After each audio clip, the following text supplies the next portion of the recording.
which I will be analyzing is Yo-Yo Honey Singh. In terms of his social, cultural, and historical context, he is a Punjabi man. Punjab is situated in northern India, who went from a public school to Trinity College in London to learn music theory. He was actually in London, where he took on several characteristics that made him the cool outlaw that he was known to be in India. Upon his return to India, he began living in Delhi, and there he went to a lot of parties, and in those parties, he drank a lot, which is why his alcoholism worsened. And it was actually during this time where his bipolar tendencies began to show themselves as well. Moving on, in this presentation, I will analyze how culture and identity are expressed through the language of songs. I will do this by analyzing songs written by Hriday Singh, aka Yo-Yo Honey Singh. I will be analyzing specifically his struggle with alcoholism, his bipolar disorder, and alienation, alongside how he has displayed his personal identity, specifically in terms of the idiolect, sociolect used, and also the cultural and social references made that gave him the label of being as authentic as he was in the eyes of the audience. In terms of alcoholism, the first line here, party karne wale ki yahi hai kahani, is slang for this is the story of those who party. And this alludes to the stereotype associated with people who have a similar background as Honey Singh, which is the fact that all they do is drink. Due to the nature of the song, this is clearly the reference, the meaning that he is trying to display.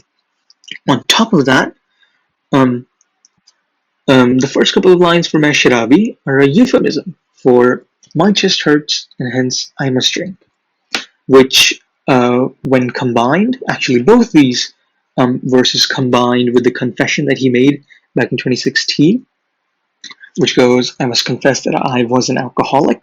For now, we'll just focus on the alcoholic bit. Clearly displays to us that he is trying to talk about how the societal pressure that is placed upon him, and that he must do these things, he must drink, even though it is painful to him, it hurts him, but he must continue drinking because that is the normal thing to do. That is what is expected of him, as that is the stereotype associated with people of similar origins as Yo-Yo Honey Singh.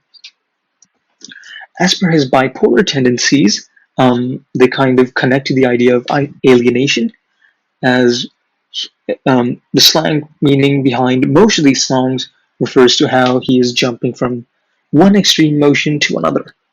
And due to these extreme changes in his emotions, people are distancing themselves. For example, right here, मेरे साथ कभी कोई club नहीं आता, literally meaning nobody goes with him. Nobody goes to clubs with him. That is the literal meaning behind these texts. And because he was being alienated, nobody was going with him, his alcoholism worsened, his bipolar tendencies worsened, and overall this can be seen throughout his discology, as, for example, in this song, he's saying that it is hurting him.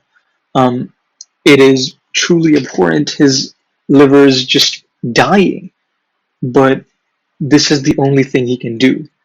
He has nothing else to do because nobody is there for him. His personal identity, specifically in terms of him as a Punjabi that lived in Delhi, the cool boy, the party boy that he is clearly visible in the lyrics he uses. For example, there is code switching present, such as in Middle Class Boy and Yo-Yo X Factor, which actually gave birth to a diaglossia of Hindi, which is commonly used with the youth. And of course, the youth goes out to party and everything. And since he is using these terms, this form of Hindi, this diaglossia, and incorporating the argot, the sociolect of those from Punjab and Delhi, he is able to make sure that his listeners are making the connection that he is being authentic and that he is using the terms that someone who is from those origins, who is from those places, would stereotypically be assumed to use. Um, as an example, the word atamaji sadakli, although it is of Mumbai, it is from Marathi. Um, this term has actually gone off and become a part of the sociolect of Yo-Yo Honey Singh that all of his audience members actually know rather well. Um, by by using all the argot, the jargon, the sociolect from those places alongside the diaglossia, he also introduced his own terminology, his own idiolect that gave birth to a new type of sociolect.